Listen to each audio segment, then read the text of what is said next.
इस वीडियो में हम बेसिक इंट्रोडक्शन डिस्कस करेंगे कि ह्यूमन मेल रिप्रोडक्टिव सिस्टम के कंपोनेंट कौन कौन से हैं, कौन से ऐसे कंपोनेंट हैं जिनकी बेस पर जेंडर को हम डिस्क्रिमिनेट कर रहे होते हैं और कौन से ऐसे सेक्सुअल कैरेक्टर हैं जिनको हम प्राइमरी सेक्स ऑर्गन या प्राइमरी सेक्स कैरेक्टर कहते हैं।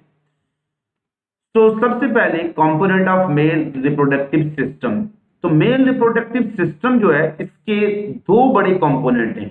नंबर वन, कुछ ऐसे रिप्रोडक्टिव स्ट्रक्चर या ऑर्गन्स हैं जो कि बॉडी के बाहर पा जाते हैं, उनको हम कहते हैं एक्सटर्नल जेनिटलिया।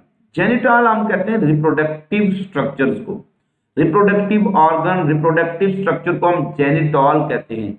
और वो तमाम रिप्रोडक्टिव स्ट्रक्चर या ऑर्गन जो बॉडी से बाहर पा जाते हैं, यानी जिनको आप आंख से देख सकते हैं, जिनकी बुनियाद पर आप मेल या फीमेल, ही बेबी या शी बेबी का तयन कर रहे होते हैं, उनको कहते हैं एक्सटर्नल जेनिटलिया।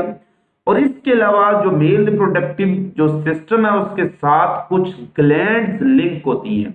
इन ग्लैंड का क्या ताल्लुक है, इनको हम डिटेल में बाद में डिस्कस करेंगे। ये बिल्कुल सीमन फॉर्मेशन, उसकी वायबिलिटी और उसके लिए बहुत जरूरी होती हैं।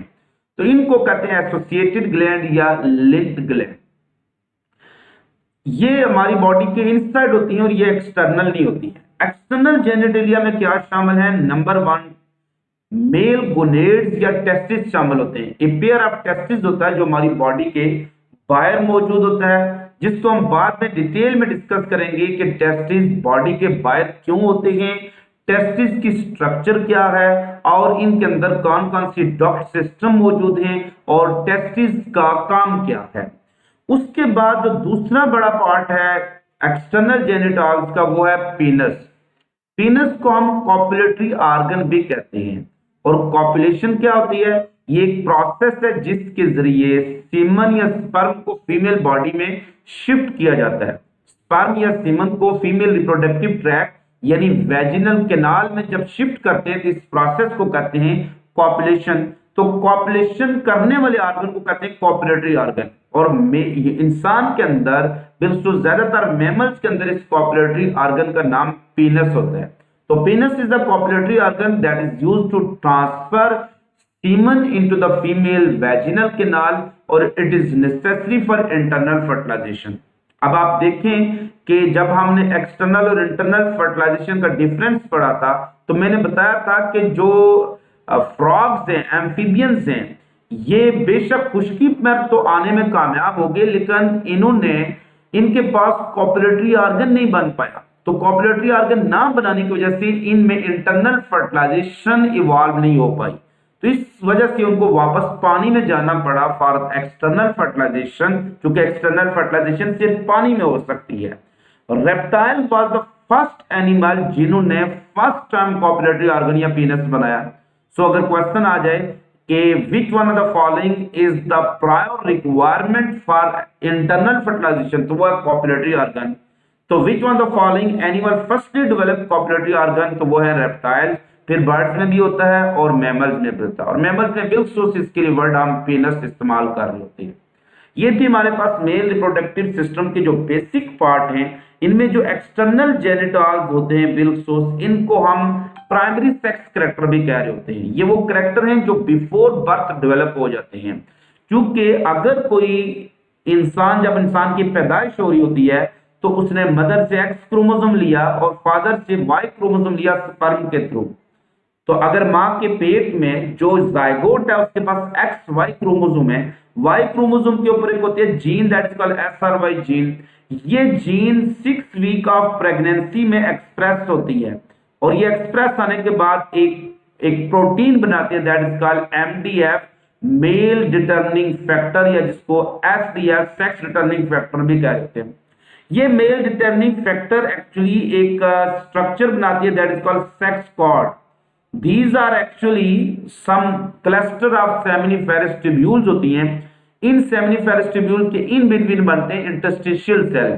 इंटरस्टिशियल सेल फिर पैदा करते हैं एक hormone that is called testosterone.